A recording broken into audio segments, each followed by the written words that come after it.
Welcome back to Tap Tempo with me, Matt Lang. What's going on in my world? My world's kind of weird right now. I ran into the woman last night at a show who inspired Punish Me and a ton of other tracks. And it's totally kind of put me in a weird headspace because I hadn't seen her in 2 years. And there was a lot of emotion behind it. And I was talking to it with a friend today at lunch, and he posed to me the idea that I am drawn to drama. And it's not the first time I've heard that before. And I don't know, maybe I'm just rationalizing a compulsion to poeticize the mundane, but the jury's still out on that one. So that's what I'm doing. Meanwhile, Sharooz Raoofi just left the house just half an hour ago. And while some of you will know him for his artist career, more of you will know of him as basically the founder of Sample Magic. And for those who don't know, Sample Magic, they are a hugely successful sample library. They sold their offshoot called Sounds to Sample to Beatport a number of years ago. And he's truly as well as a talented musician, he's really entrepreneurial in a way that you don't usually see in the electronic community. On top of that, he's a really lovely person in general. Just very kind, British. I love it. But he also has this awesome studio in downtown LA. It's all vintage synths, and that also has taken him down his own new artist route of basically making these. It's pretty unclassifiable at the moment because he's still kind of figuring out exactly what it is. But the premise is just touching physical synths and, feeling it and being inspired by actual instruments and not just a computer, which it's kind of funny considering, so much of his career has actually been based on providing electronic drum loops for people to not touch anything. So it's an interesting new career path. He's a great guy, and he came down and we talked. So this is our chat. I saw the two Brians actually last week. It was really fun to catch up with them. We had such a full-on long conversation. It was one of those conversations like you sort of put aside an hour for lunch. Yeah, and it just ended up going on for like 3 hours, and we just put the whole world to rights in there, and just really kind of. It was just really nice to just have this like quite.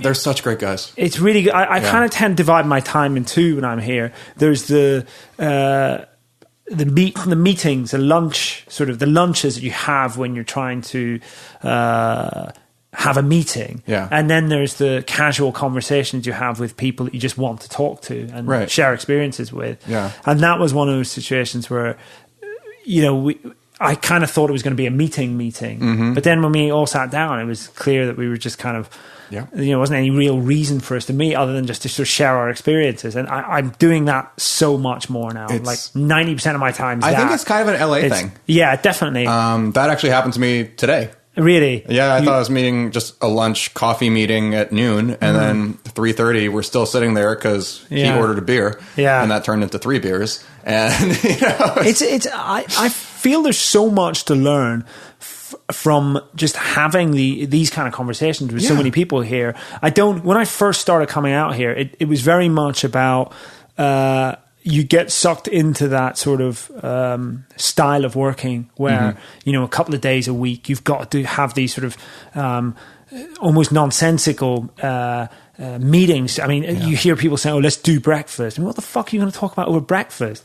Nothing. No. Absolutely nothing of any substance. The last thing I want to do, when I'm breaking my fast is talking bollocks to somebody about, some kind of networking, some kind of. I mean, there's this event I used to go to. You've probably been to it as well. I won't mention it by name because we're on your podcast. But they used to every Monday morning at like 8 a.m. and I don't know if you're familiar. I've never even heard of this. Well, it just I used to go, and then I just sort of realized that like I'd have to set off. It was all the way up in the West Coast. I might say where it is because some of you might figure out where it is, but it would take me literally 2 hours to get there from downtown in rush hour Monday morning traffic. And you'd get there and you'd be so exhausted, you just want to have a normal breakfast, and all these people would just be rushing each other and in such a intense, and these are like older guys, these aren't noobs, these are people that have been doing this for 30-40 years at a very successful level, just rushing each other on a fucking Monday morning at 8 a.m. And like I'd get there and all I'd want to do is just sit and just actually like, process the rest of my week rather than sort of have these like really intense conversations. And are they talking actual work or are they? It was the people that went, the caliber of musician and producer and writer that would turn up at these things. I mean, we can mention it off. I'll probably still go again, but I just found it really, really hard going. The fact that these veterans, are they open invite? I don't. Or you have to like know somebody. No, I think it's one of those things where like I don't even know how I chanced upon it, but the way it kind of happened. It was through there's always an LA thing where there's a bro who knows a dude who knows a guy that hooks something up, and 9 times out of 10 something really useful comes out of these things. Right. Particularly if you're aware of the person's reputation, or that what they're going to recommend to you is going to be a worthwhile endeavor. Right. But the only reason I stopped going is because it was too early on a Monday morning. Breakfast. Fuck at that. 8 a.m.? Yeah. 8 a.m. I mean, all these guys lived local to it. They all lived in Malibu. Right, so it was like, right. It didn't take them long. But for me to have to go through all that 10 West traffic just to get there. Where you're still in downtown? Yeah. And it just, it's too much. Yeah. And then it's early morning traffic. I forget about it. Not on Monday. No. Religiously never do anything on a Monday morning until about 10 a.m. Religiously never make that drive, period. Yeah.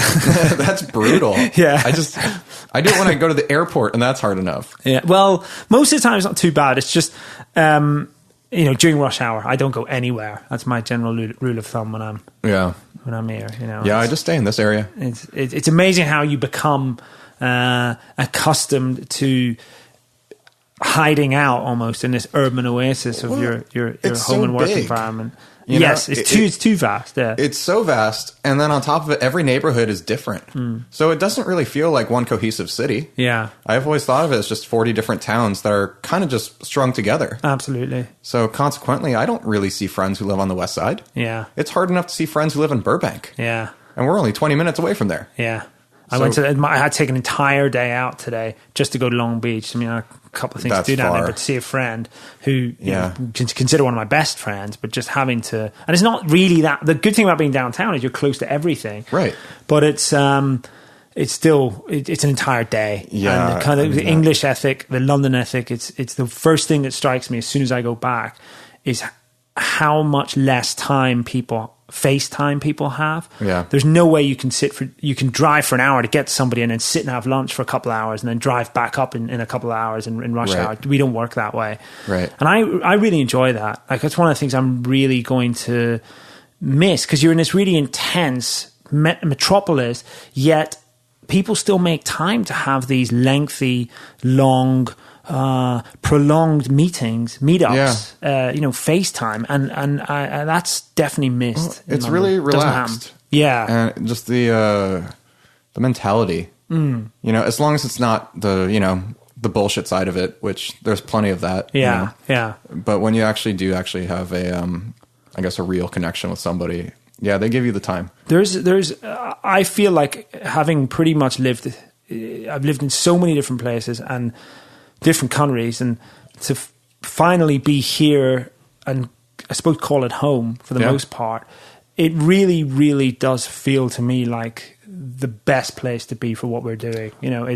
There's so many people I know that hate California and Los Angeles for so many reasons, and I'm not going to sort of immediately be able to recall all the reasons I love it, but the one thing that I always take away from it, and the one thing that makes me miss it so much when I'm not here, is there are so many like-minded people to myself here, and there's something really enjoyable about just the human spirit of sitting down and almost meeting these people that are like a mirror image of what you're doing. You find yourself in. I've lived in London for 17 years, right. And I have very, very few relationships like that. Yeah. If you grow up in a town, I grew up in Ireland, but if you end up in a town at a formative part of your life, you end up making relationships not based on what you're doing in your career or what your really raison d'etre proximity is, more than anything. On proximity and a random bunch of things. And it's not to say that I don't have great relationships there, but I certainly don't feel the same passion to reach out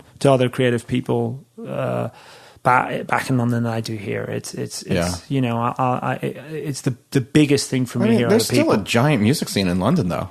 There is. It's brilliant. I mean, I mean, I'm not going to criticize it. I think, you know, there's a real, like, there's such different places to be. London, in terms of what it offers creatively, careful what I say here, but it does feel to me like it's ahead of the curve. It really does feel like it's just a couple of stages ahead of anywhere else I've lived. I would agree with that. You know, without a shadow of a doubt. But the thing that's lacking there is just the inability to enterprise. For want of a better way of putting it, there's so much creativity there, but there just isn't really enough will or industry to actually turn it into a tangible thing. Do you think that's because of the size of England itself being small? And it could be. I think it's actually due to the attitude of people. No one really gets into the entertainment industry, the tech industry, with a vision to actually create a living for themselves. It's so different. People's motivations are so different. The idea that you're going to get into making music, DJing, making an app, whatever it might be, for financial gain, for fame, it's just not really the mindset there. It's much more to, you know, it's difficult to put your finger on it, but the attitude's really different. Well, do you think it's almost a more pure attitude? Yeah, of course. Because, I mean, 100%. You can't deny that. I mean, some of the best songwriters ever, they come out of Britain. Without a shadow of a doubt. You're not going to get that guy from an obscure part of the country that's coming to London to find fame and fortune. I mean, in the way that you do here. And it's I mean, that's not to say it's a good thing or a bad thing. It's just, the city as a whole has a really, really different mindset. But for me right now, it feels like there's a lack of an enterprising entertainment industry. There's a huge music making community that is incredibly inspiring to see. Yeah, sure. But it's just, it doesn't exist on I don't see how a new musician, a new electronic producer getting into making electronic music right now, living in London, would actually be able to afford to call it a career path based upon the opportunities that would only present themselves in England. You know, I don't know how anyone would do it now in general. Well, I feel like there's... Take England out of the equation. The noise floor is so high. Yeah, it is different, but I think there's something about LA for me that I think there's so much focus here on capital and money and business that just having that energy, it's not necessarily... I don't think it's particularly a good thing, but just having that energy in the air and knowing that the average man or woman that you're meeting in Los Angeles, the attitude is generally, how can I make money out of this? What can I do to turn this idea into a business? How can this thing make me money? Just having that energy, it's obnoxious, but it creates... Well, you absorb it. You absorb it, and it creates an industry within itself here in a way that doesn't present itself in England. I mean, it wears thin for sure. Like the lack of real, genuine creativity just for the sake of making an artistic statement, that almost feels like, for me, it's lost its message a bit here. Where in England, it's definitely still, particularly nowadays. That's the weight of the dollar right there. Yeah. It feels. It's just the integrity of it all. Which, that's the one thing that I miss living out here, is because everything is very industry and media focused. Yeah. That you don't see a whole lot of actually creation just for the pure love of it. Yeah. A lot of it, there's always an angle. Absolutely. And the thing that is actually really heartbreaking for me now that I've learned is I gave a talk over at USC a few months ago. It was like this Grammy camp thing. Awesome. And it was a bunch of high school kids. Yeah. And they were all just... I like, they knew who... Some of them were like Dead Mouse fans or Mousetrap fans, so there was a precedent set. Yeah. But it opened up into an open forum, and it was just, advice for careers and all that. 50% of the questions had to do with social media. Yeah. And that was just heartbreaking. And straight up to like, how much time of my day should I be, directing towards social media versus actually creating music? Yeah. How much time should I be like actually be spending, figuring out what labels I want to sign to. Yeah. I mean, it's really tragic that's the focus. I don't know if that's something that's learned behavior or if that's something that's... I think it's learned. Taught, right? Yeah. I think, well, I mean, it's taught in the sense that when they're looking at their idols, and I mean, now basically what we have, especially in the electronic world, which has certainly, that's traversed into the pop world. Yeah. So you have the EDM guys doing pop and all that.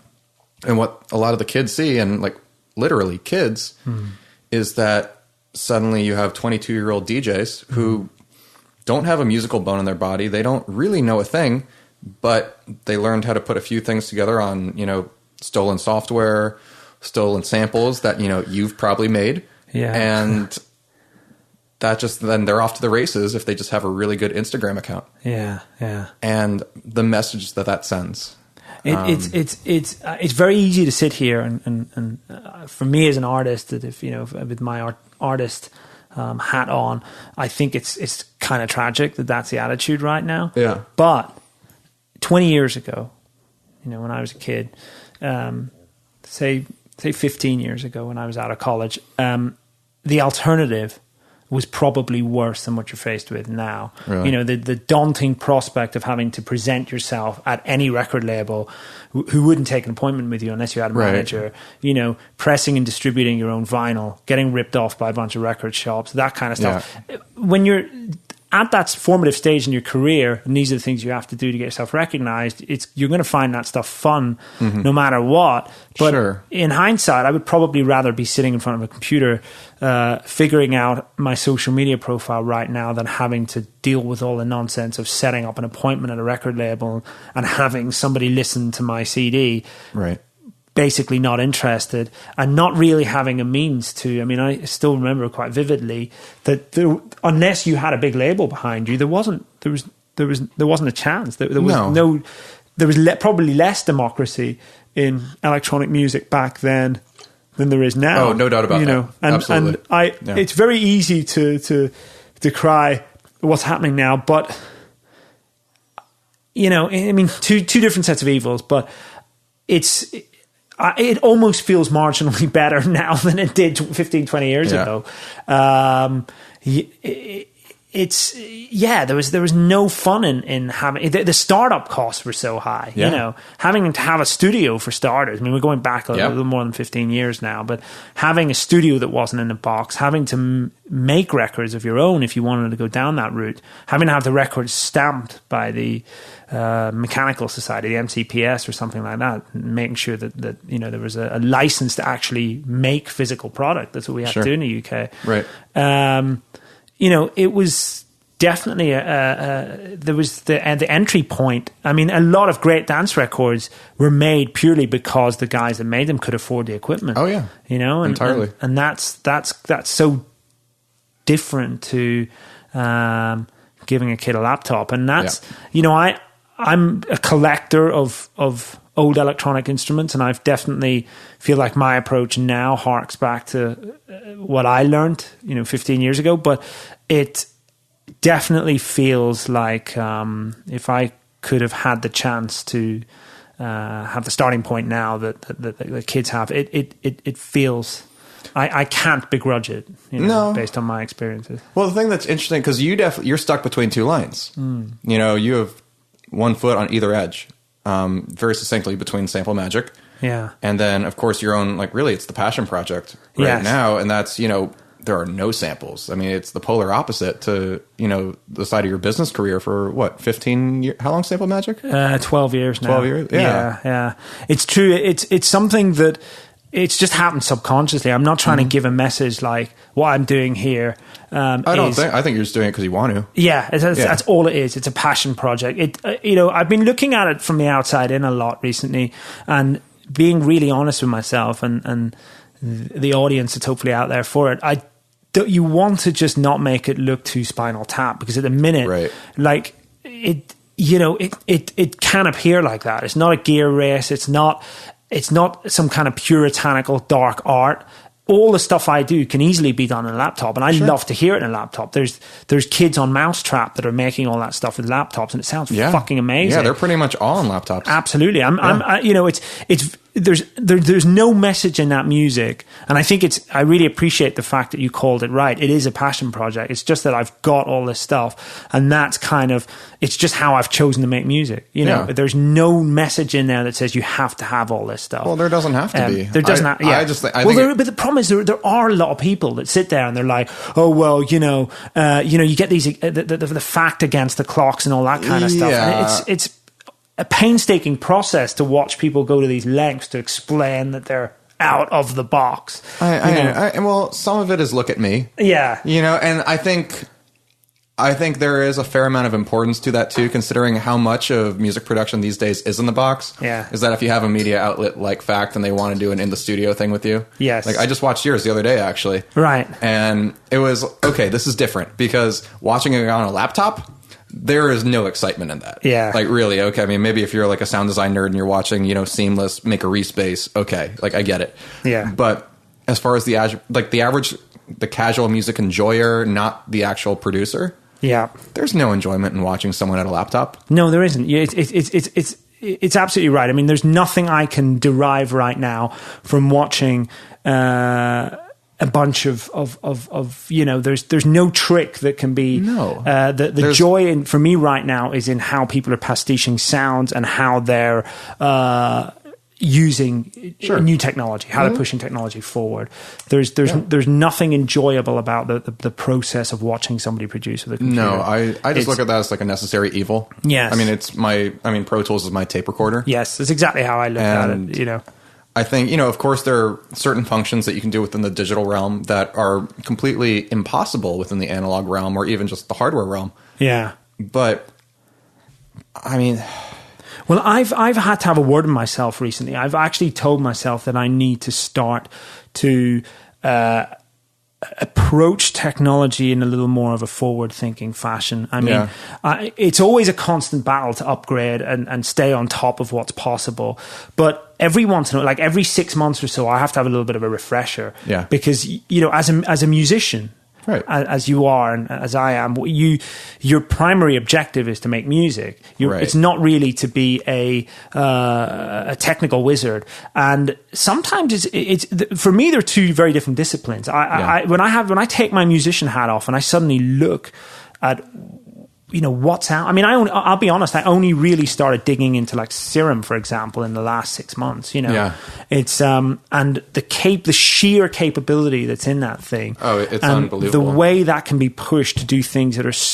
I don't feel like it's even being used to nearly what it's capable of. It's not, because I promise you the only person I should say who's actually writing a mathematical equation to make a square wave, well, not a square wave because that's the simplest one, but to make a waveform is Steve Duda. Yeah. But I love that he included that feature in there. Yeah. And you could just type in gibberish and see what it makes. Because it will calculate it. It's amazing. I mean, it's like I say, I have to separate my brain in two when I look at something like that. As a music maker, I want something that sounds good quickly, loop samples, a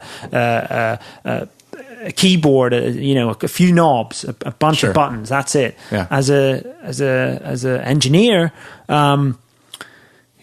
you want endless possibility. Of course. Elegant, endless possibility. You don't want something that's packaged in a way that's just way too difficult to understand. And it's easy to look at a lot of things and almost feel like you haven't got the time for the learning curve. Yeah. But once you actually... there's the most beautiful thing in the world is to constantly be teaching yourself new tricks and to be looking at things that push the technology of creating sound to the bare limit and teaching yourself to harness that. You're in a pretty unique position here because you create your own plugins as well. I mean, beyond all the soundware and the samples and everything, I mean, you actually have a pretty legit software company at this point. Thank you. And but that's interesting because if you're thinking about ways you can push the boundaries, that can actually lead itself into whatever your next product is. 100%. I never look at what we do in any way as a competitive venture. I look at it as I'm constantly in awe of the stuff that's around us, and I'm like, wow, how can I take the experience, make it different, make it better, maybe even make it worse for the end user. And I think that's the only real... There's this horrible trend at the moment in our industry in the pro audio industry, there's a kind of like a race to the bottom mentality where it's like, how can I give and we get sucked into it a lot, more for less. I mean, it's almost, you feel a responsibility to do that sometimes. Right. But unfortunately with that comes at the detriment of development cost and actually being able to build tools and that enable you to push the envelope. If you're giving stuff away for $50, not say giving away, but selling stuff for 30, 40, $50, there's only a limit to what you can do with DSP, with hiring coders and stuff like that. Well, where that's worked great is for developers like Valhalla, because it's one person. There is no team. It is him. And I think and Steve again. And I think, well, Steve had a GUI guy, but that's about it. Still, it's really small operations. DMG Audio. Do you know Dave Gamble? No. Check out actually his EQ, Equilibrium, is my favorite EQ of all time. Actually, his plugins are amazing. He used to work for Focusrite and Avid, and now he started his own thing maybe 5 years ago. Awesome. But I'll send you links to some of his stuff, because everyone swears by like FabFilter Pro Q. Yeah, this sounds better. Oh, I look forward to checking that out. I mean, I love the Valhalla stuff. Yeah. I'm surprised it feels like he's a one-man team. He is. It's incredible to know that there's a guy so passionate about making that stuff out there. I mean, and it's amazing because it was simple plugins for $50 a pop. Not CPU intensive in any way. No, and they sounded really good. Yeah. So it was brilliant. And, the GUIs were basically, like a preschool kid could draw them. It was just like basic blocks and 2 colors, but they sound phenomenal. Yeah. It's hard because on one side, I love that stuff and I do use that stuff. And on the other end, of course, I love a Lexicon reverb, and the UAD Lexicon 224, that's my vocal reverb on any vocal. But again, that's not $50. That can't be, just by the sheer amount of people who are involved in making that, licensing costs, Lexicon, all that. Then Eventide, again, and they make some of my favorite, I mean, it's, they make some of my favorite things ever. And again, they can't compete with that. Yeah. Because, again, they have actual physical space, they have offices, they have employees. I'm interested to see where this is all going to go, because I feel like certain manufacturers, there's only so long they can do this for. Right. This race to the bottom. And it benefits the consumer. Anything that benefits the consumer is great. I'd be very interested to see where the risk is in terms of development resources, if there even is a risk. You just don't know, what's under the hood with a lot of these concepts. But certainly for a company like us, it's difficult from first-hand experience to be able to really invest in stuff that we can give away cheaply. I guess, do you have a differentiation? And because, I mean, what do you call your plugin side, I guess is the question. It still falls under the Sample Magic umbrella, and it's still purchased on the same site that you can buy all the sound samples in. But I mean, you have different people working on the plugins than you do. In terms of development, yeah, absolutely, 100%. Right. Okay. It's in terms of the actual, our team works on everything as a whole, but each plugin is built on we generally tend to use different development teams depending on what we're trying to achieve. So, how many people are you probably employing when you do that? Well, it's a good question. I mean, it just depends on where the DSP is coming from, where the thank you, Matt, by the way, I was struggling to open that. There isn't really a quick answer to that. It really just depends on who's doing what. And the beauty of working with freelance developers is you can quite literally, in the same way as you tap up your favorite remixer, you can look at a team that are building something. And for me, working with developers in that fashion is a very new thing. Yeah. And I learn every day as I go along what can and can't be done, as we all do. I mean, even developers themselves learn every day what can and can't be done, because the yardstick, the threshold changes so much. And it's a really beautiful thing to, I mean, I've started some concepts, some things that we're hoping to have finished by the end of this year on a piece of paper that I've written on a plane, and to see that come to life. That's unreal. It's something I got into completely unintentionally, but feel really, really passionate about right now. What do you mean unintentionally? I mean, it seems like a logical progression between you had sample libraries, then you had books. I actually I bought an ex-girlfriend the music production manual or whatever it was called. Awesome, the first one, Paul White one, yeah, fantastic. Yeah, that was one of my again a passion project. There's no partner of mine put that together. I mean, it was a logical progression. You're right. I think just in terms of I mean, you always have to look at new ways in which the brand can stay relevant and bring in a new generation of music makers. But I mean, I suppose calling it unintentional probably isn't fair to the process. For me, it's about being a music maker first and foremost and looking at a problem that can't be solved easily by what's out there, and then realizing the resources to actually turn that into something that I feel other people will want. So it's a big gamble. Yeah. Financially and otherwise. You might build something that you think is ridiculously good. Like you're one of the few true entrepreneurs of music production. Certainly in this realm. Thank you. That's a very kind statement to make. I don't think that's off the mark either.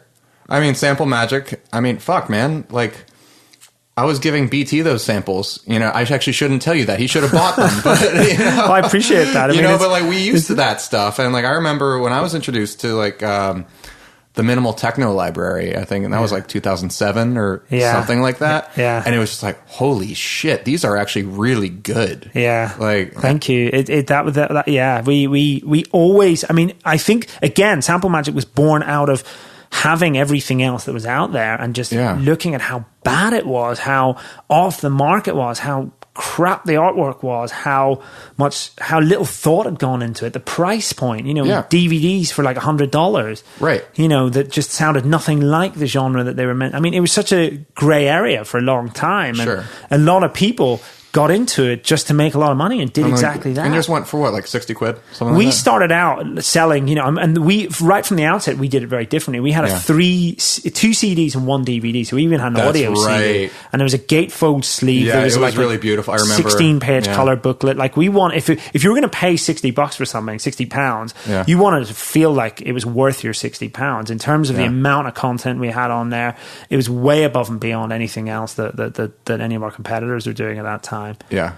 And as with most things, no one really copied us in terms of the physical product. No one could be bothered putting that much effort into it. No. But every idea we had subsequently, it only took a short period of time before, be it unwittingly or not, so one of our competitors started doing pretty much exactly what we did. And we have been, I mean, if imitation's the sincerest form of flattery, I feel like there have been many times during this 12 years when we have been ripped off really badly by other developers taking on exactly what we're doing and completely bastardizing it. And that's not to sound bitter in any way. At the very start of this conversation, I expressed my passion and desire towards innovation. Mm-hmm. It's on the complete opposite. Well, that's not innovating. Exactly. On the complete opposite end of that, there are so many people in electronic music and pro audio that will just take an idea, bastardize it, cheapen it, throw it at the public in any way possible and take credit for it.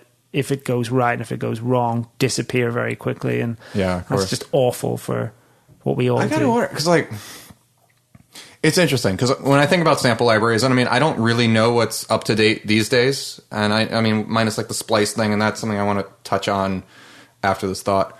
But, because I remember really when I was really looking at the sample libraries, this was 2008, 2007, and it was basically there was Sample Magic, and then there was the Almighty Vengeance. And that fucking library was, shit was sloppy. It was directly recorded out of other people's tracks. If you looked at things, they weren't even there were no fades. It was just hard cut. Maybe, they just sampled 4 bars out of the intro of someone's track and then just slammed it through another limiter. It sounded fucking terrible. There was definitely a lot of that. I think that was the old school sampling industry. There were developers, so many other developers that, had products with very dubious origins that got away with exploiting and re-exploiting these recordings. And, primarily one-man shops. They didn't have a responsibility to release other producers' material, artist packs or anything like that, or even pay royalties. And I think that's what gave it that's why it was in such a sloppy state, I feel, before we got into it. You added the boutique to it. It was a grey area. Yeah. It was a complete grey area. You know, there was a lot of sample collections that were taken off other people's records. Was anyone really doing like artist-driven sample libraries before you guys started doing that? There were a few, yeah. I think Zero G were doing some.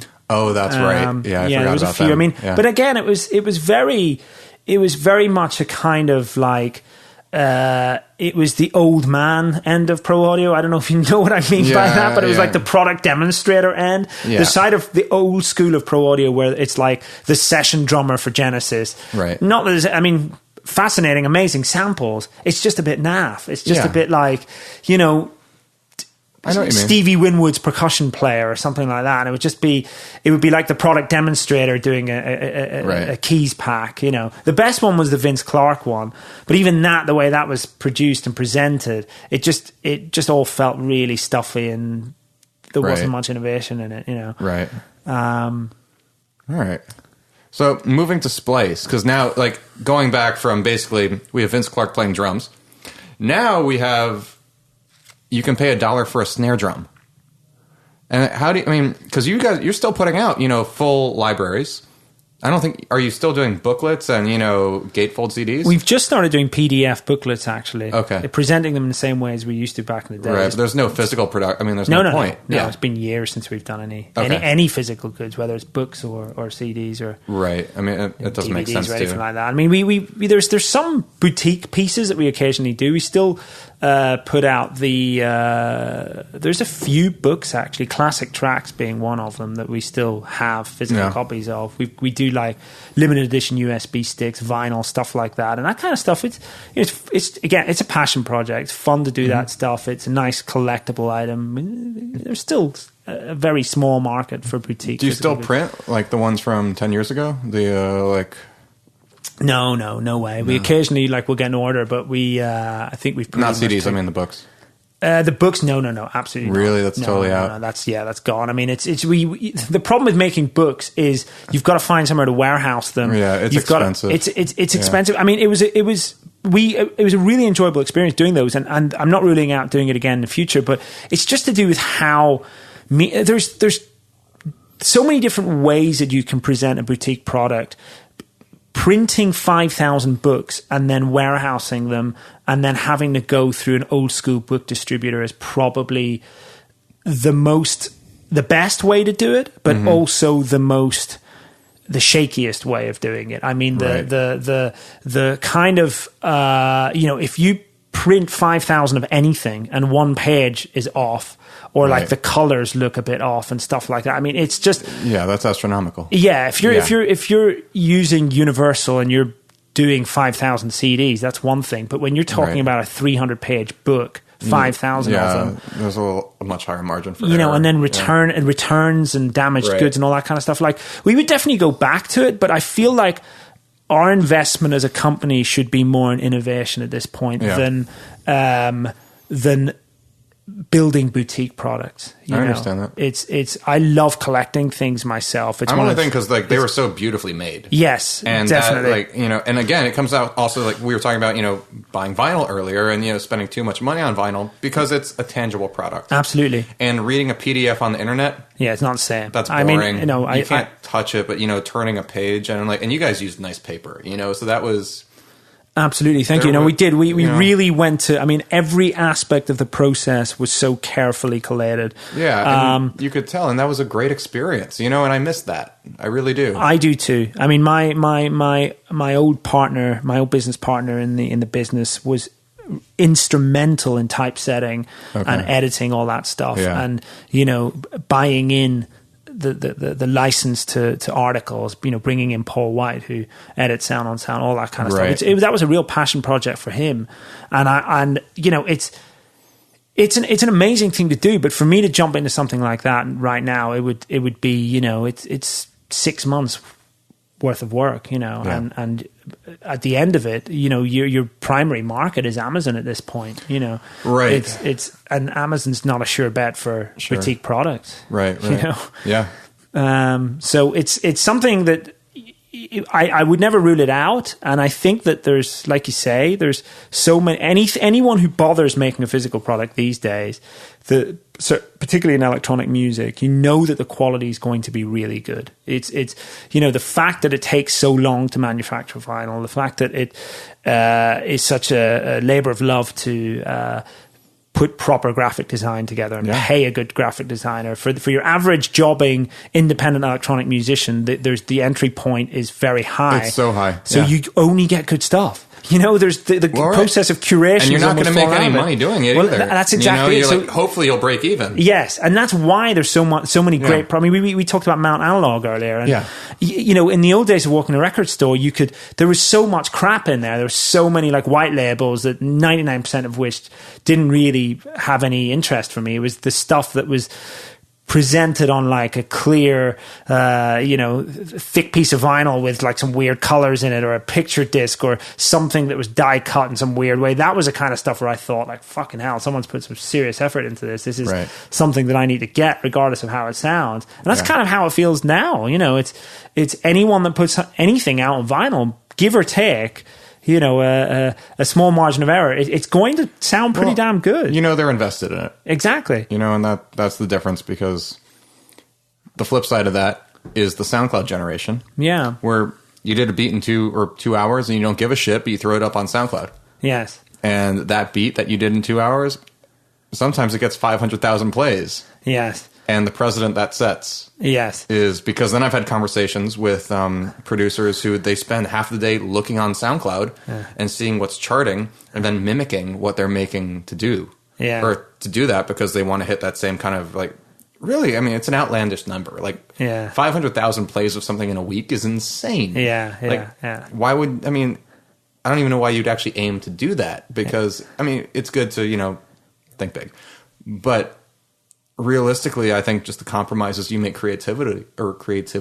Yeah. Creatively. Wow, that was hard. I think it's about your longevity as an artist. It's, same with this crazy obsession with Spotify numbers. It's kind of like the steroid induced larger than life statistic that the record industry at large is so obsessed with right now. Does it break an artist? Probably not. You know what I like about the Spotify number game, though?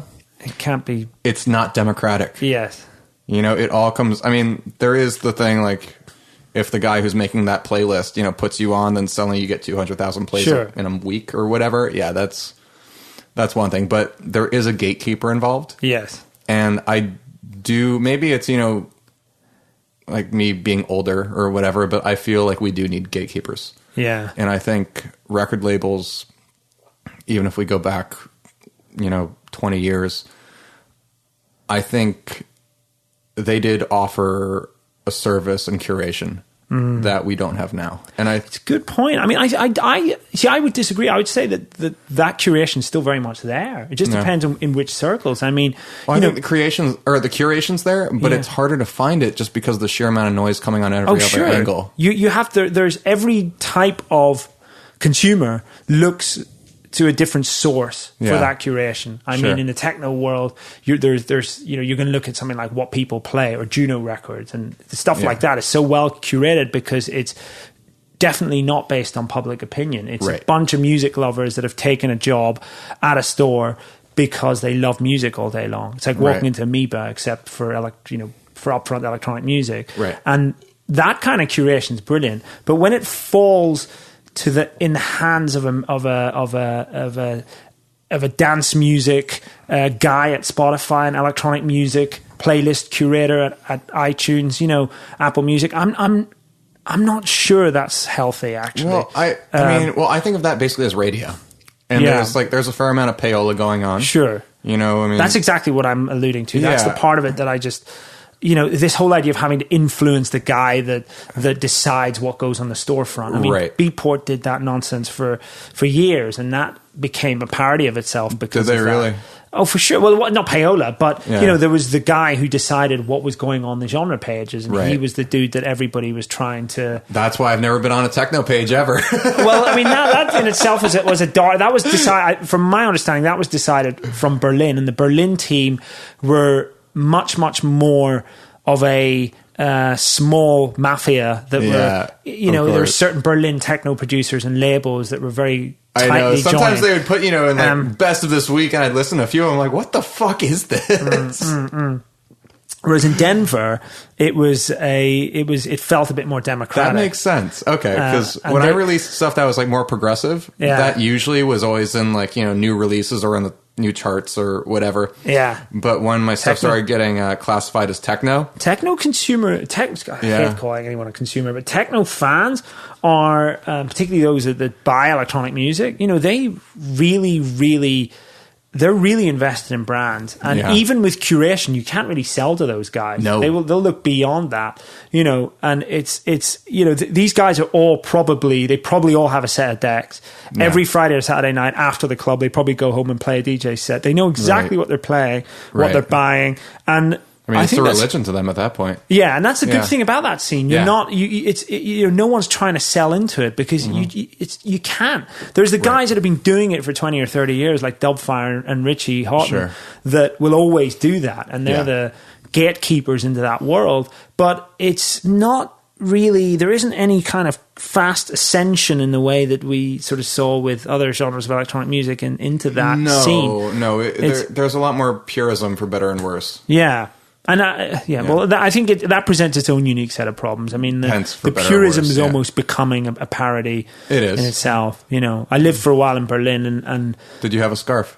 Actually, in the winter, I always wear a scarf. A lot of people take a piss at me for it because I do wear obnoxious, wild, flamboyant scarves. All black, flamboyant scarf. I never got the all black thing. I always found it hilarious how I'd walk in a place like Hard Wax and see all these men. It was always so male focused, which was tragic in itself. That there was almost this invisible layer of intimidation towards any woman that would walk into that record store. Oh, jeez. Just see all these dudes just dressed in black, taking this stuff so fucking seriously. It's electronic music, man. The a big part of the reason why I live in Los Angeles and live in the US is because I think electronic music here was born out of partying, whereas in Europe, and certainly in Berlin, it's born out of making art. Both have as much merit as each other, but sometimes it's very easy to think of what you're doing. Well, the intention's different. Yes, it is. Yeah. And that, in my experience, if it remains about putting someone in a good mindset, whether it's a party mindset or wanting to go out and dance to this music, I'd much rather think of it as that than some kind of dark art that's only to be enjoyed by the few that wear black and buy their vinyl at Hard Wax and try desperately hard to get into Berghain and that kind of stuff. And that's that's the parody right now, and that whole world is starting to realize that and reinventing itself, which is great. Right. So I want to touch on Splice because. Sure. I ducked that question. No, it's all right. No, but it's fascinating because, what's the fucking disrupting? Yeah. They're the disruptor of, I guess you could call it traditional, but traditional sample library, I guess, checkouts, the market. Sure. Where now, they've basically iTunesed.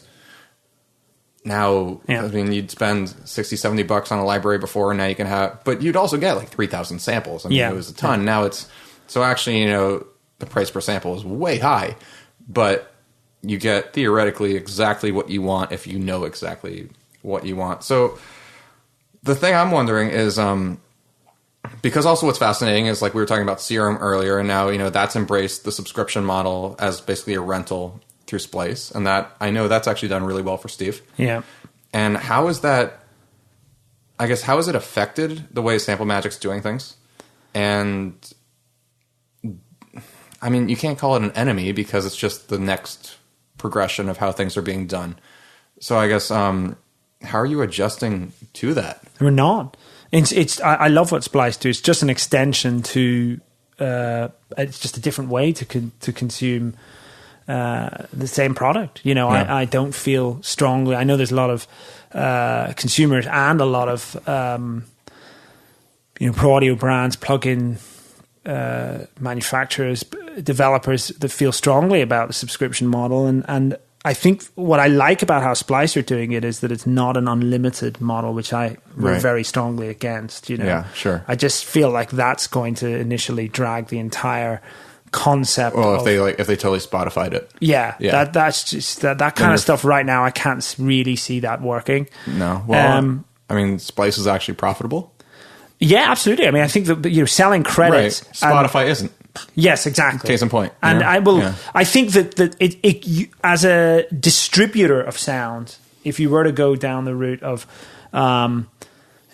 providing an unlimited subscription model, the quality would suffer so badly. I mean, if you think about Netflix, you think about the stuff that you actually want to watch on there. Yeah. Versus the original content, they fill it up with so much garbage. Exactly, 99% of it's nonsense, and like 1% of it's originals that you actually like Stranger Things that you actually want to go on there to see. Unless I feel like that's how the unlimited subscription model could potentially work, but I don't have much confidence or validation, and I know that there are manufacturers out there that are experimenting with that, where all their content is created in-house. I don't see how you're going to get a good product out of that, because I just can't see how the creators are going to get paid properly for it. That's the first big issue. Right. If you were to commission a bunch of original material and sell it for $10 a month on an unlimited, a rent-to-own plugin is a slice of it's a genius thing to do, and it's a slice of great marketing, because it gives a consumer base a means to owning something that would previously be out of their reach. And they feel like they're getting a good deal, even though ultimately they may pay more for the plugin than if they just bought it outright. Well, the way I understand it working is, I think you're kind of like, you've almost got equity in this thing, and each month you're chipping away at it. So eventually, within a certain amount of months, you will own it based on how many months you've been renting it. But the unlimited model, I just don't know how you can actually.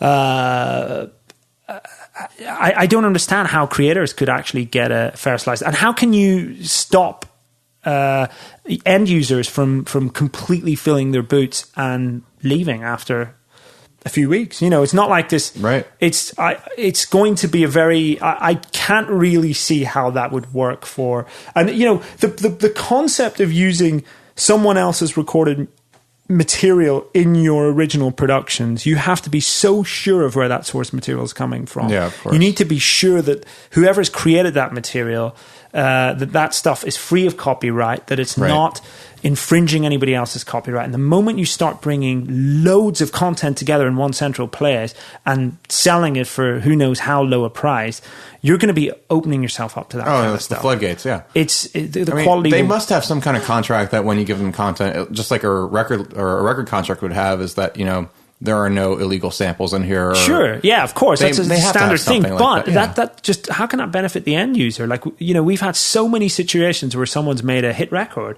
I mean, recently we had a guy who made a #1 record in South Africa, loads of radio play, and he used a bunch of our sounds, which he legitimately bought. And so many people were reaching out to us, record labels, a publisher, two of the top radio stations in South Africa, like, do you have a comment on the nature of these recordings? And I was like, no comment at all. You paid for a license to use them. Yeah, absolutely. And I think a lot of, there was this impression that somehow he'd ripped somebody off.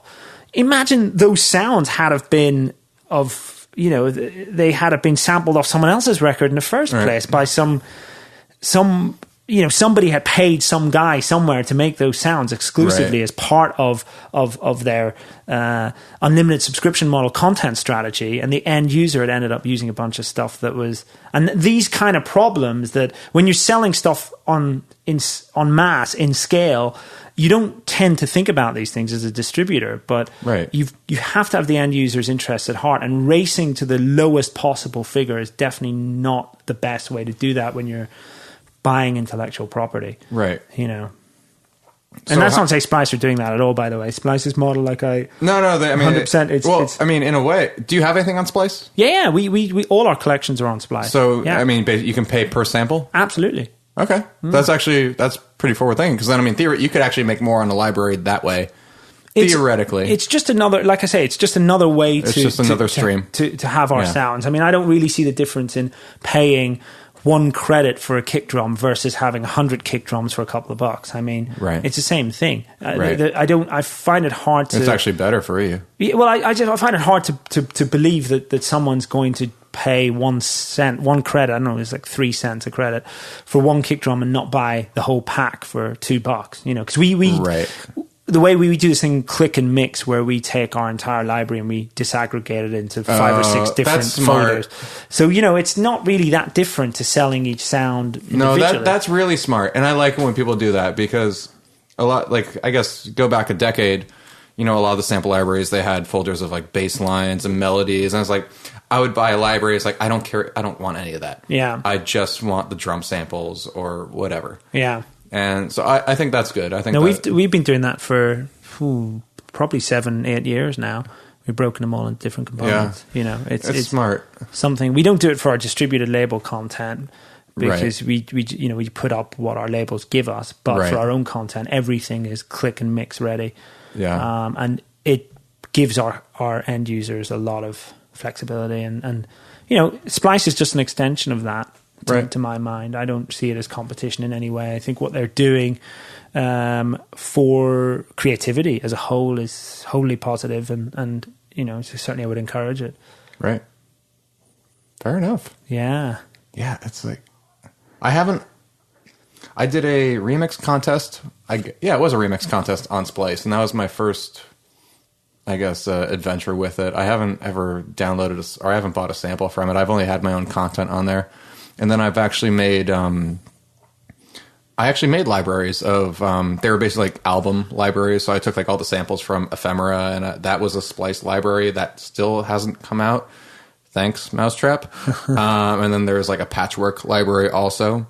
Yeah. That hasn't come out. Thanks, Mousetrap. You know, like, come on. But, so, and I know like Josh, Telephone Tel Aviv, he just came out with a Splice signature library this past week. And I think it's cool, you know? Artist packs are always it's always encouraging to see. Yeah. It's great to see artists finally accepting the idea of giving their stems, putting their stems in the public domain. You know, it would be encouraging to see some artists doing it for free, for sure. But you know, it's. Well, I mean, they did. I mean, not on Splice, but let's go back 7-8 years, and Trent Reznor, he put up, you know, he created his own website for Nine Inch Nails stems or remixes or whatever. Yeah. And he put up all the stems of the album, and he encouraged, you know, go do what you're going to do. Well, if I had the same esteem as Trent Reznor and I'd written as many soundtracks as him, I would have no problem with... This is before any soundtrack. Oh, right. Wow. Okay. Yeah. This is before Social Network. That was the first one, I believe, right? Yeah, right. Okay. I mean, if we don't count Quake. Yeah. No, this was, I think... 2006. I mean, it was really forward thinking.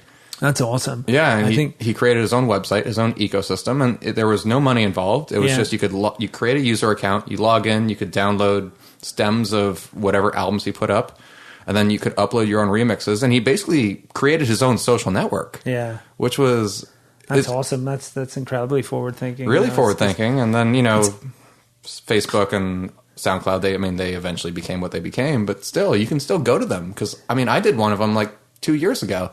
Gave all your stems away. No, well, I did that too, but I went on that Nine Inch Nails website. I forget, it's not nineinchnails.com, it's a different, he's got a different URL for it, but I downloaded like the stems for one of his songs, Discipline, and I had just finished an album, and I was like creatively burnt out, so I just needed something to get me excited about making music again. Yeah.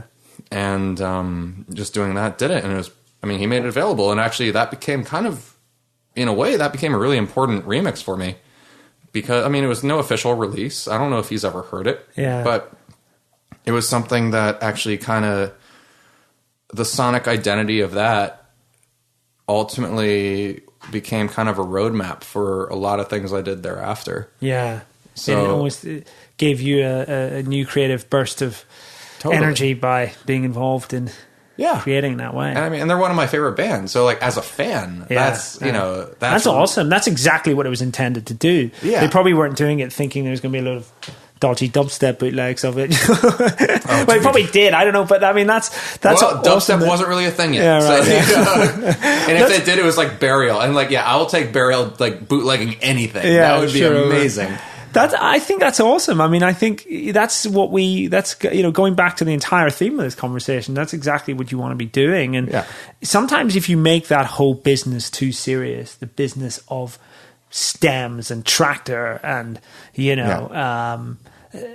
it can be done in a way that just alienates the consumer. I don't feel like it's been done particularly well in electronic music thus far. I feel like there's so many ways in which you could reimagine the homemade remix of the dance record or of any record. I feel like at some point some major label is going to be involved, and it's just going to be a thing to just have all the component parts of your. I'm surprised they haven't already. But well, it's traditionally it's they're pretty behind. Yeah, of course. Yeah. I mean, I don't know how. I think when we reach a kind of a zenith point when AI is writing all our music for us, then it's just going to be another format, having the component parts. And a lot of bands are doing that. Yeah, a lot of bands. You buy the album, but then like Periphery, for example, the metal band. Then their last album, when Periphery 3 came out. Then for $40, you could get the producer pack. Actually, Brian Trifon did this also, Triphonic. Yeah. And for a higher value, you could buy the stems for every track. That's awesome. And I think it's forward thinking. Where I get hesitant of that is because then ultimately people are going to end up in some form sampling it on actually an officially released record. Sure. And that's where it gets, that murky gray area. Yeah, you need to spell out the conditions. Well, I mean, it doesn't matter if you put the conditions, people are going to do it. Of course, yeah. But there needs to be some, there's always going to be some kind of claim if that kind of situation arises. Well, sometimes not. I mean, if someone does it and puts it on SoundCloud, who cares? Yeah, of course. But there is going to be that guy though that, suddenly it's the new big pop track or will.i.am sample, whatever, It's happening right now in tech house. I don't know if you're aware of what's happened. No, I just know a lot of people really talk down on tech house now. Well, I'm not gonna mention it on this recording, but there's we off topic, and I'm sure a lot of your listeners are going to be aware of it. But there's a tech house controversy, the latest tech house controversy, where one very well known producer has basically just been ripping off a bunch of other well-known tech house tracks. And I mean, from what I understand, like Daft Punk has done for their entire career. But when I say ripping, I mean actually stealing entire recordings and really, yeah. It's a small-ish. It hasn't really escalated into the big deal it could be just now, but it's a 10 walls moment for sure. I mean, it's those aren't my words. The general electronic music industry is looking at it, and that's not to trivialize, by the way, what 10 walls said or did. No. This is when I say it's a 10 walls moment, I mean that's the Harvey Weinfuck of it all right now. That's the amazing. Well, I feel like when I say I should quantify what I mean by that phrase. Every year there's like one or two controversies in electronic music that just void someone's career, regardless of how serious the end crime is in the eyes of the electronic music press. Sure. I feel like this latest controversy could certainly rival what's been before with You're gonna have to show me. I will for sure. There's a few YouTube videos that's oh man, it's amazing how it's happened. Actually, it's crazy. Really? I mean, I don't know how big the guys are that are involved in it. The guy, I should say, that's done this, and who he's. I don't immediately recognize the names that he's sort of taken his stuff from, but he's a pretty big name. Has he just basically taken existing tracks and re-released them? Pretty much. He's put a couple of hi-hats in. Vocal samples, chord loops. Right. Entire rhythmic patterns, sometimes breakdowns. I mean, this is like the making electronic music of 20 years ago when someone had an Akai S3000 and would just turn up with a bunch of vinyl and just sample loops off everything. It almost goes beyond that. It's well, this isn't sampling loops. This is just taking an existing recording. I think they are actually loops, you see. I think he's taken like the hook of these when I say the hook, the main rhythmic feel of a bunch of tracks, taken that as the main sample for his sound, and basically built entire tracks around him. I wish I could qualify what I'm saying a little better, but it was pretty incredible when I saw it this morning. I was like, fucking hell. Where do you read this stuff? Is a resident advisor, or what's the no, one of the original producers who was apparently ripped off highlighted it, and it's just gone viral. Social media, it was on I think it was in Facebook, and eventually it just led me to a YouTube clip. It's pretty impressive. Wow. Interesting. I certainly haven't seen anything like that for a very long time. Since 10 Walls, or... It's just in terms of the flagrant disregard for other person's copyright. And that's another thing that's really starting to become... Well, that's what... I have a question about that. Yeah. Because... And it's not so much a copyright issue, but this was mulling in my brain about 10 minutes ago. I've been holding on to it. Because of the amount of content you guys have created, what is too much? When are you giving away too much? You mean... And that's not just... certainly, like, I thought of it originally when we were talking about artists giving away stems. Yeah. But then on top of it, as a content creator... Yeah. And a producer of, tools and everything like that, when do you think you're almost making it too easy? I think it's a good question, I mean, it's are we spoon feeding? And what would you do to add an addendum to that? How would you encourage? Honestly, I can sit here and look you straight in the face and belligerently say that, hold my hands up and say not guilty, because I know for a fact there's major pro audio companies right now that are creating software that will write a song for you based on... Of course there, and that's why I'm asking you, because you guys have always you've been on the boutique tip. Sure. And that's why I've always liked Sample Magic, because like it feels crafted. It's not just bullshit. Yeah. But because you're really good at what you do, and on top of it, I mean, your samples have been in fucking everything. Like, let's not kid ourselves at this point. What's the line? Like, what do you not want to cross? It is a really good question, and it's. I mean, I don't really have a moral opinion on it. I don't feel like there is a line. I feel like there's enough new producers. I think you don't want to like how people choose to use what we do. How the new producer, the established producer, the pop writer, how they choose to use what we do is entirely up to them. There's no real too little or too much for me. I mean, it's you don't want to dilute what you're doing, and we're always looking at new ways to definitely in terms of genres, we're always looking at new ways to. I mean, the last thing anybody needs at this point is Silent Tech House presets volume 276, which has already been made 10 times, I'm sure. It's every week there's 20 of those packs. Okay. See, absolutely. And I think there's a responsibility for us, and it's and that's why I wanted to ask about also, because there is a responsibility, definitely, because you're content providers. 100%. And your curators on top of that. Yes, 100%. And I think to not only be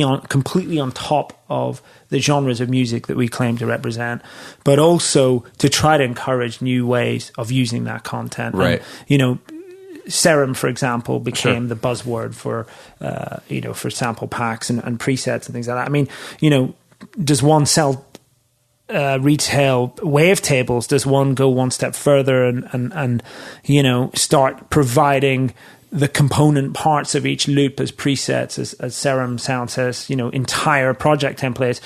There isn't really, I mean, I think for us, we've been around so long that the end user is always going to know quite clearly what they'll want from what we have to offer and how they'll end up using it. And I've spoken to really, really big producers who create incredible stuff who will religiously buy a couple of 2 or 3 packs a week from us and use a lot of the material. They won't want to ever be named, and we don't make it policy to discuss or in our social media or any other manner. I think that's fair. Yeah, we would never say like, check out this sample that this guy's used in this track. Well, it's funny in a way though, because it does discredit the artist. Yeah, but by that same token, especially if they're using melodic material, not just percussion material. Yeah, they're completely indebted to you. 100%, and we would never. And that's really fascinating. Yeah, it's completely, and you know, you can take one sample, and even if it starts out in your track as the main element, and you eventually end up taking it out, manipulating it however you wish, it's absolutely not for us to try to market or sell what we do based upon how someone's chosen to use it. You know, you're demeaning someone's creative process, I feel, cheapening it by doing that. And I know a lot of guys do that. If someone decides to post a video of themselves using one of our plugins, awesome. Well, plugins are a different thing. Sure. Because, I mean, okay, you can strap like a mastering preset on your compressor plugin, but still, I mean, that's not writing the music for you. Yes, of course. So that's interesting to me, because I'm sure there have been countless tracks, even big tracks that you've heard that have actually used your melodic material note for note. Like they didn't even modify 100%. There's a couple of tracks that have been made by incredibly esteemed underground electronic music artists. And, you know, I would never listen to that stuff and think, whoa, that's lame. I'd listen to it and think, fucking hell, this guy's made an amazing job of putting together these three sounds out of a pack. And that's in an amazing way. Because, like, that, I know personally, because if someone sampled, I mean, given it's not, you know, I didn't make this stuff. But, I mean, when I've done sample libraries before, sure, actually, I mean, maybe it's like an ego thing, but, like, if some DJ, big guy, took a melodic loop of mine, and he made a hit that now he's traveling the globe 200 gigs a year and making millions of dollars off of my melody. Yeah. Like I'd be pretty upset about that. Really? I think so. Oh. I don't know. I think I would feel like, where's my cut? And I know that's why I said it's an ego thing. Yeah. But, and you cannot think of it in those terms. I mean, you shouldn't set out to create something like that if you don't expect that that's going to be the end result. I had a situation a couple of years ago, probably more like 6 or 7 years ago, when somebody approached me about a piece of music that was on an ESPN sports trailer and told me that I'd taken his 16-bar synth loop and used exactly the same synth loop that he'd used for a piece of music that he subsequently went on to send me on SoundCloud. And it turns out it was a loop from an electro sample library that I'd made.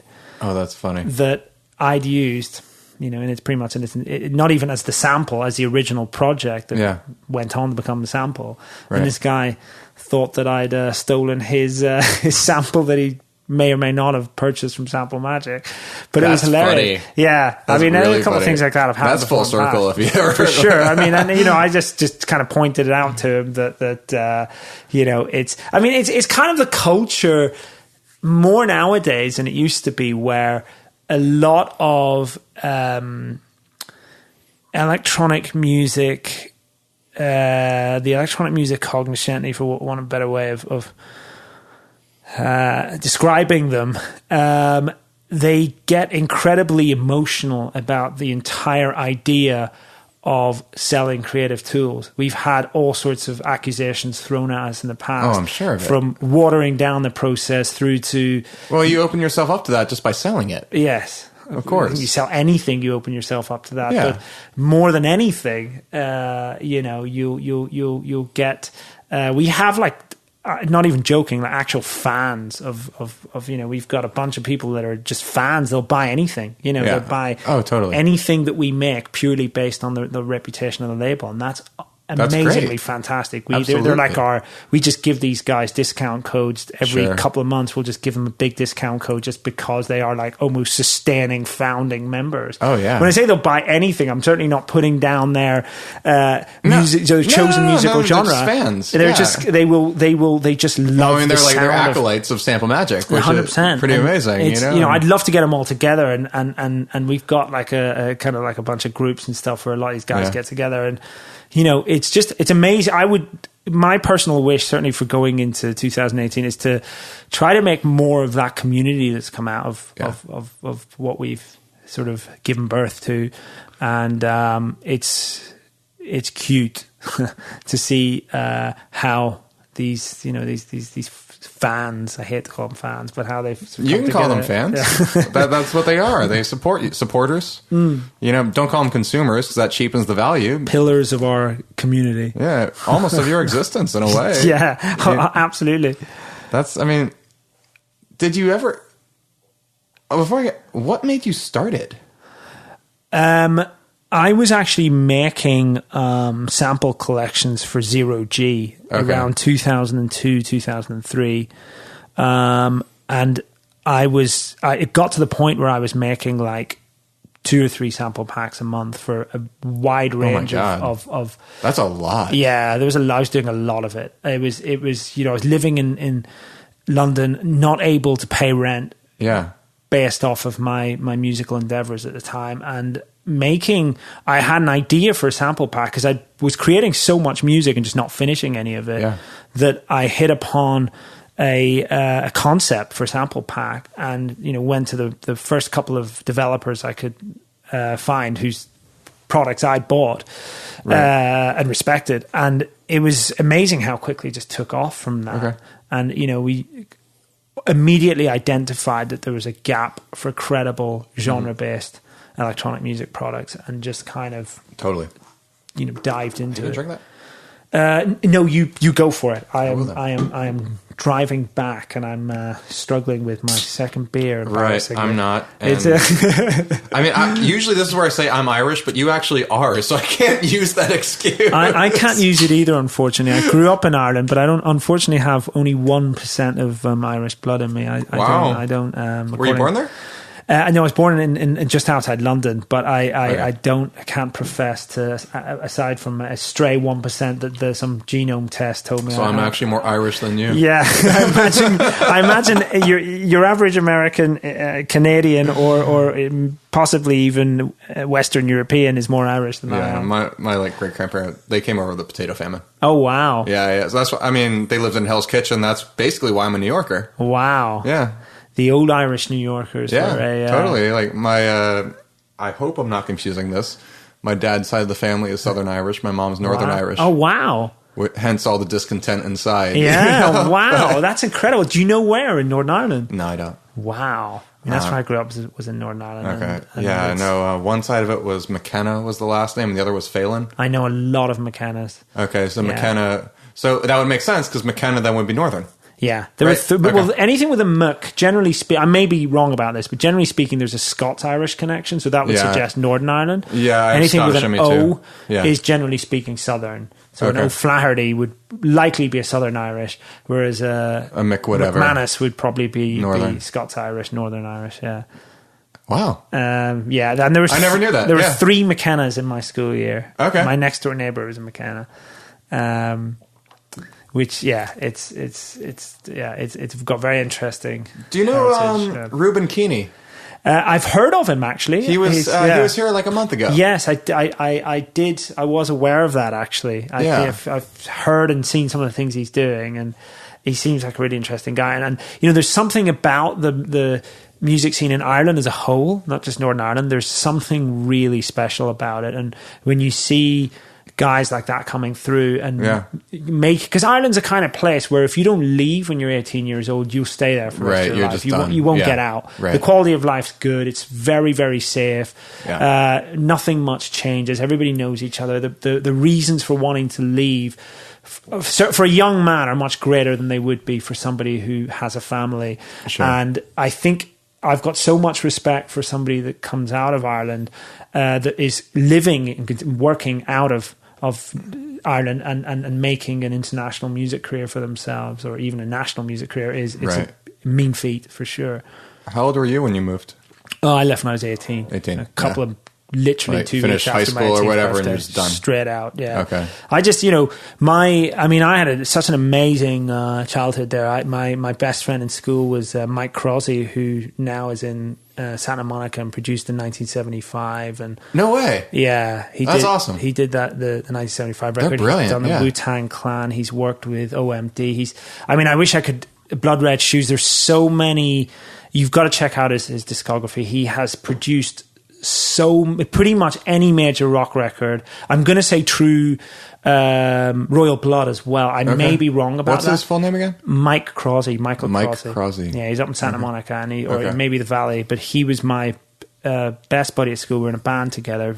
Completely lost touch with him for about 15 years after we both left, and I started seeing his name appearing in like a bunch of articles, and then realized he was working, right up until a couple of years ago, he's working exclusively on tape, and he was working out of, I think it was Metallica's old studio, which was either in the Valley or San Francisco, I can't remember where, but his methods were so puritanical, and the guy he's just one of the nicest men you'll ever meet. And he picked up a Brit Award, which is British equivalent for a Grammy, and it was just so amazing to see this guy from Belfast who lived for this coming to, and meeting up with him later in life in LA, and it's just like 20 years. That's amazing. Never happened, Yeah. It's I don't see him enough. I haven't seen him for it's probably over a year now since I've seen him.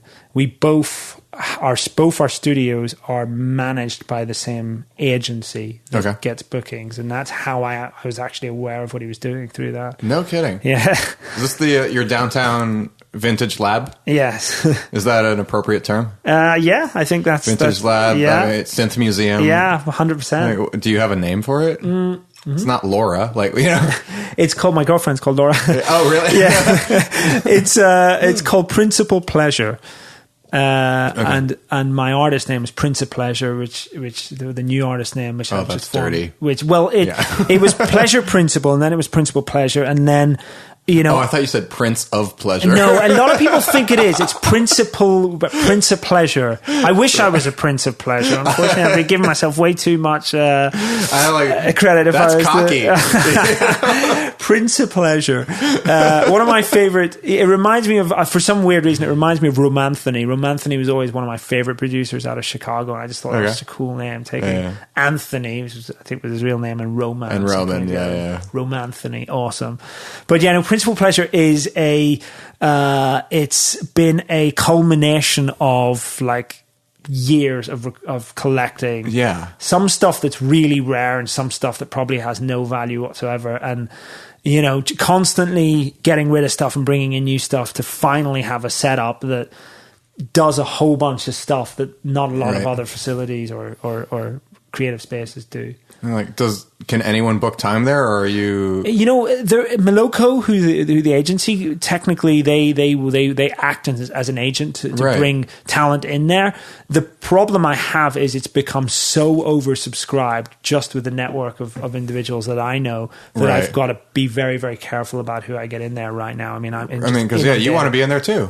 Absolutely. Yeah. That's part of it, and also it's the kind of.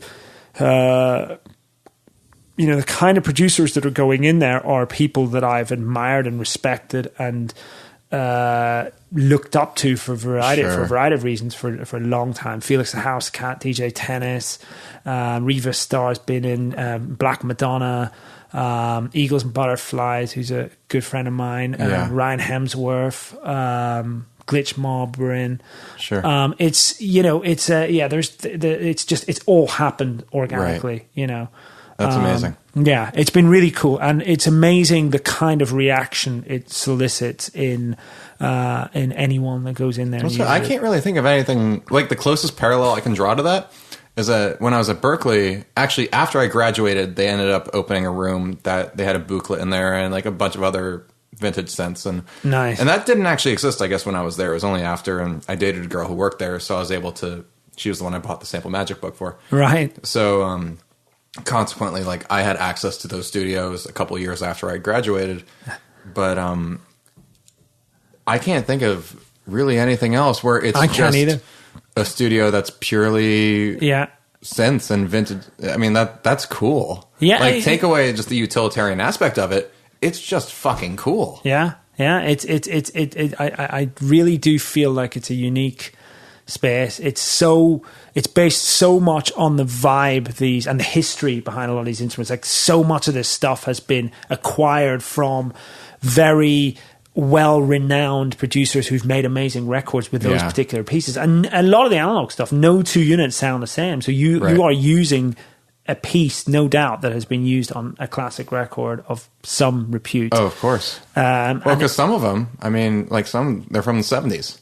Yeah, well, I mean, there absolutely. aren't that many of them. 100%. And they get passed around. Yeah, totally. I'd love to, I mean, some of the history of some of that stuff I'm not that aware of, but there's like the ARP Odyssey there's definitely got to be, I can't even remember where I got that from. It's like a Pink Floyd record on there or something that. It's 1973. Right. It's the Mark 1, I'm going to say. Yeah. The Sequential Circuits Pro 1, I mean, it's another one that's probably early 80s that has I'm sure a crazy storied history. Sure. Jupiter 8, which, I've just managed to get my mitts on. That's definitely You're a lucky bastard.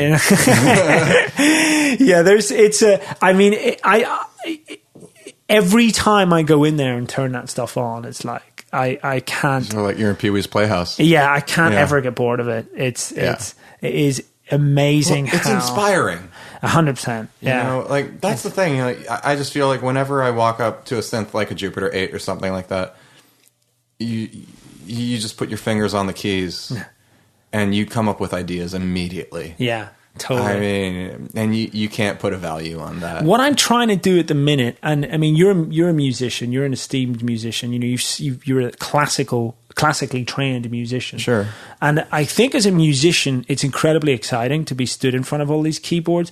One of the challenge that I now face is to make it equally as exciting for sound designers or someone who's not a player. Because when you've got a load of polysynths, it's generally I've had individuals in the studio who have just pretty much used like one drum machine out of like 100 and they're done instruments, that's it, because they don't play right. or they don't. I mean, that's one of the things that's almost put me off the modular thing is I don't want to intimidate anybody, but at the same time, well, I wouldn't say get the modular for anybody but yourself. Yes, exactly. That's your own boutique. It's so boutique and it's so individualistic. Yeah, as far as the modules you choose for yourself, of course, and it's kind of amazing because it actually, in a fucked up way, you can look at someone's modular rig and kind of tell what kind of person they are. Yeah.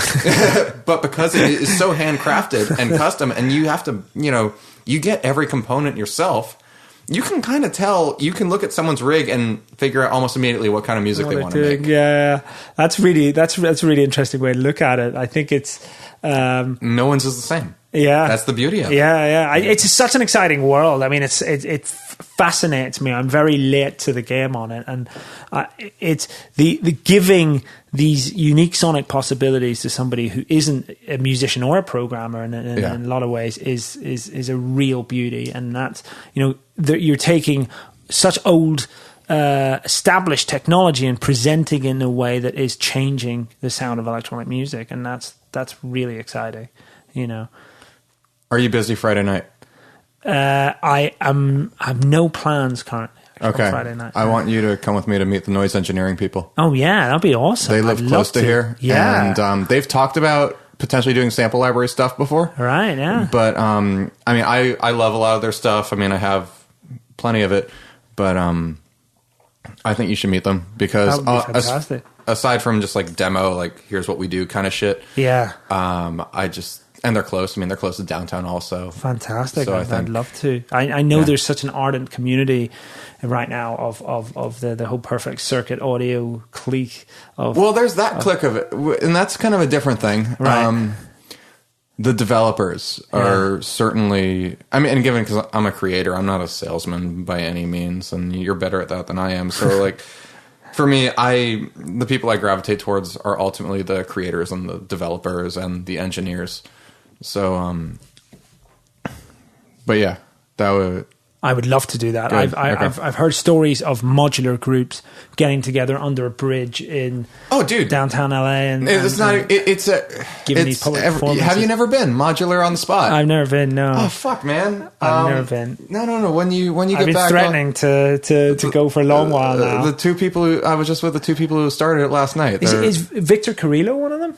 No. It's really different. Well, it's two people. It's Rodent and Banna. And Rodent, he's actually a professional skateboard photographer. That's been his career for 25 years. And then he got really into modular, and he's kind of he does a lot of work with Make Noise. Uh-huh. And then now he works over at Analog Haven, actually. And then Bana, who's his girlfriend, she's an amazing musician. Wow. She used to tour around the world playing bass for a lot of R&B singers. Like, she's from Israel, did like the whole military thing. Like, hardcore Israeli, incredibly talented musician. And now she is kind of, she's one of the few women who are really doing exciting things with the modular. And she's not just doing like the modular noodling thing, like most people who have a modular synth just make weird noises, because she's like a very highly trained musician. Wow. So when she does things, you know, she does a lot of work with Moog also. So, okay, cool. Last time I saw her do a Moog demo, and she was just demoing, I think, 3, like the Mother 32, the little Eurorack module, or I guess, you know, rack unit things. Yeah.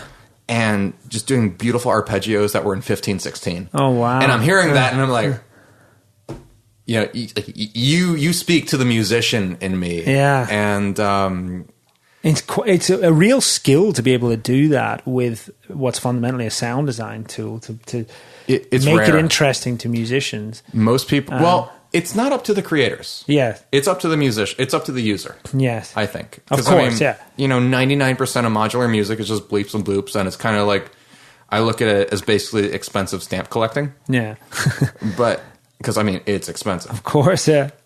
But every now and then, there are artists who they use a new technology, or I guess, yeah, let's call it new technology, in a way that is actually semi-groundbreaking. And if it's not just groundbreaking on a technological front, it gets you thinking outside the box. Yeah. And I'm all for getting out of the computer. 100%. You know, anything you can get, I mean, like your laboratory of pleasure, that's exactly that's a huge thing for me right now, is to be able to take it back to, and it's not necessarily, I mean, the computer is still an integral part of it. Of course, you can't take that apart. You know, processing a lot of the audio. I mean, that's where a lot of the fun is for me right now. Totally.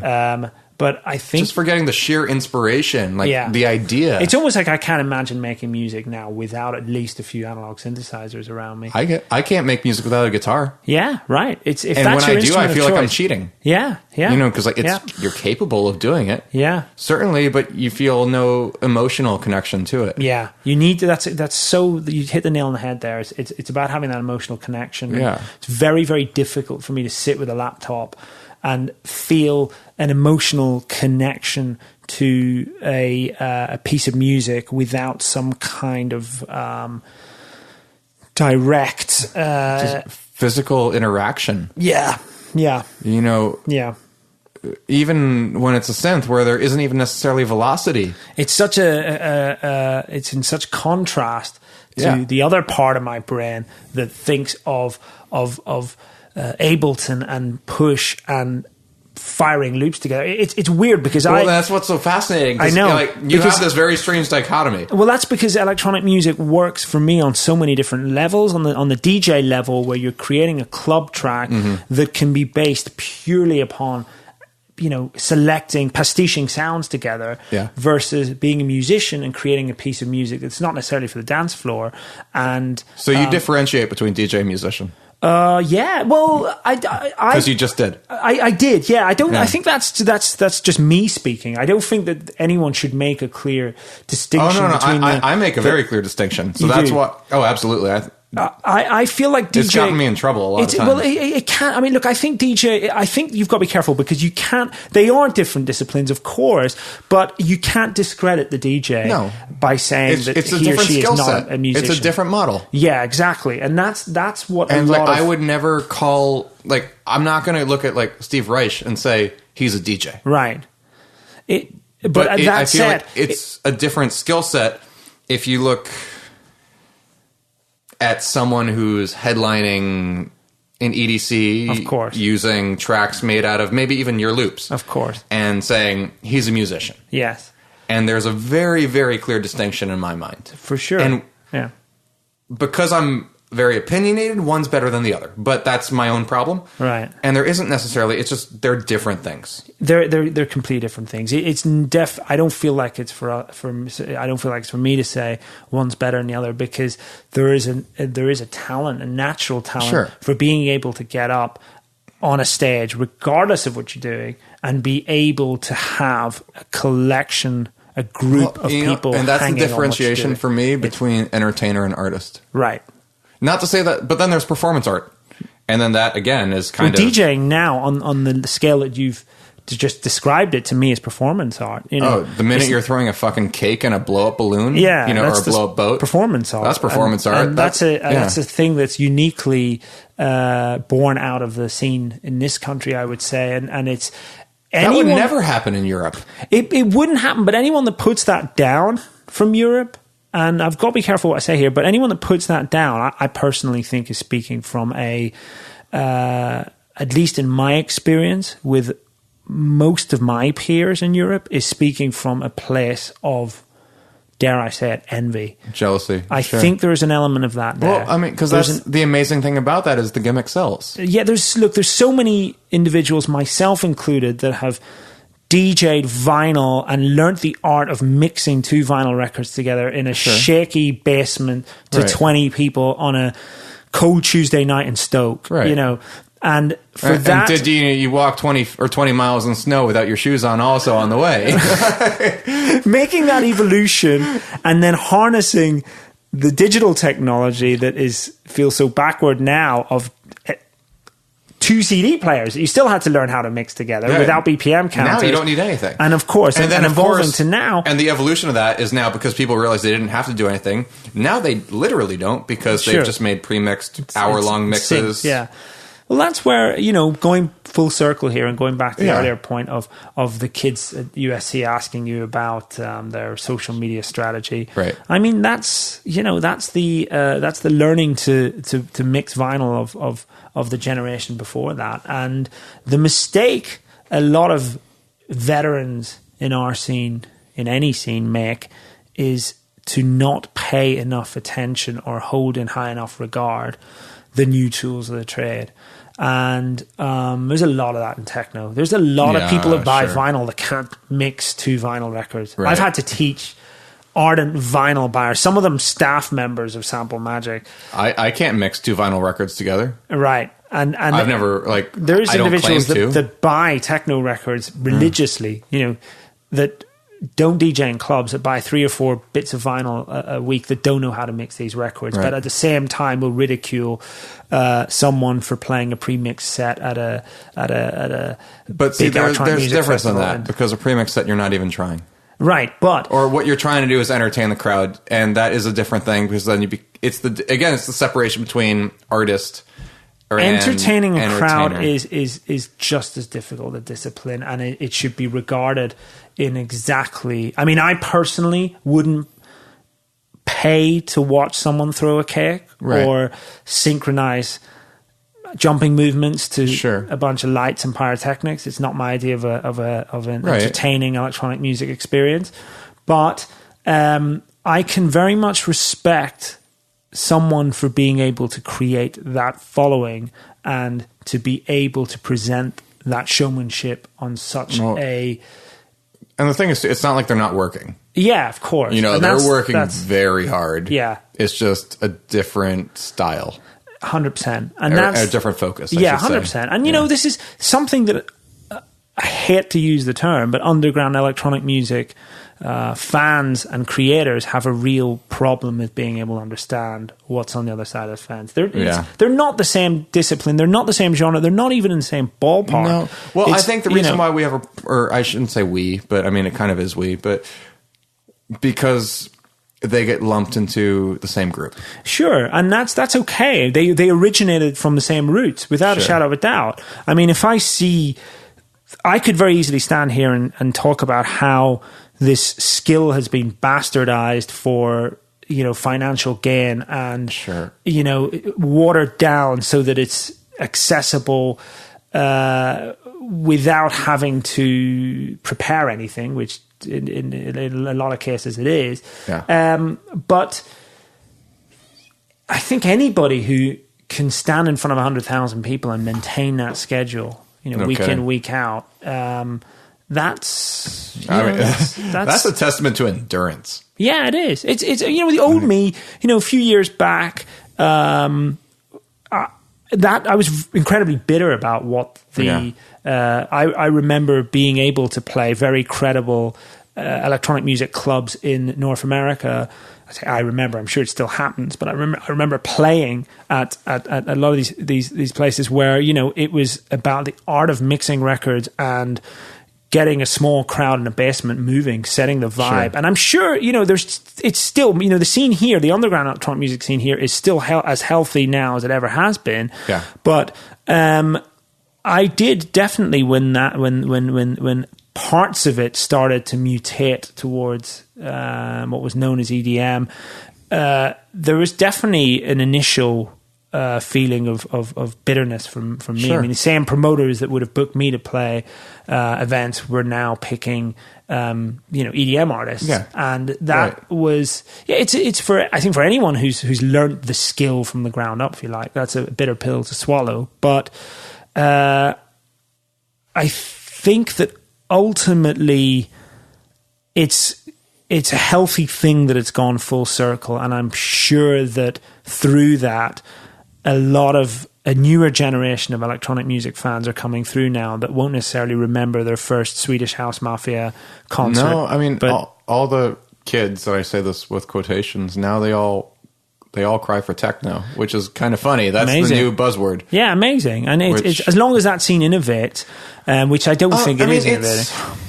It's like an EDM brand of techno in a way, just like Deep House became the buzzword. Yes, you know, of course. 3 years ago. Now suddenly techno's the buzzword, or I guess tech house is still a thing, but then it's equally hated upon. I don't. Well, tech house has become like the EDM of England anyway. That's how I kind of see it, of Europe. Yeah, of Northern Europe.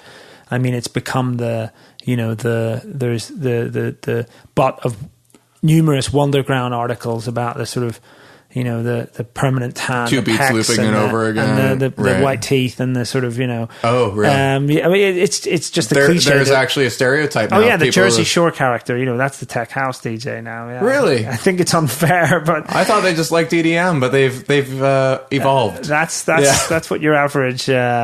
I mean, there's nothing new in any of that. I mean, that has, you know, I remember when soulful house, funky house was like hated upon, and that was the roots of any kind of electronic music came out of that. And you know, it'll all essentially at some point. Well, it's all cyclical, also. It's all cyclical, exactly. Yeah, it's, you know, yes, it's.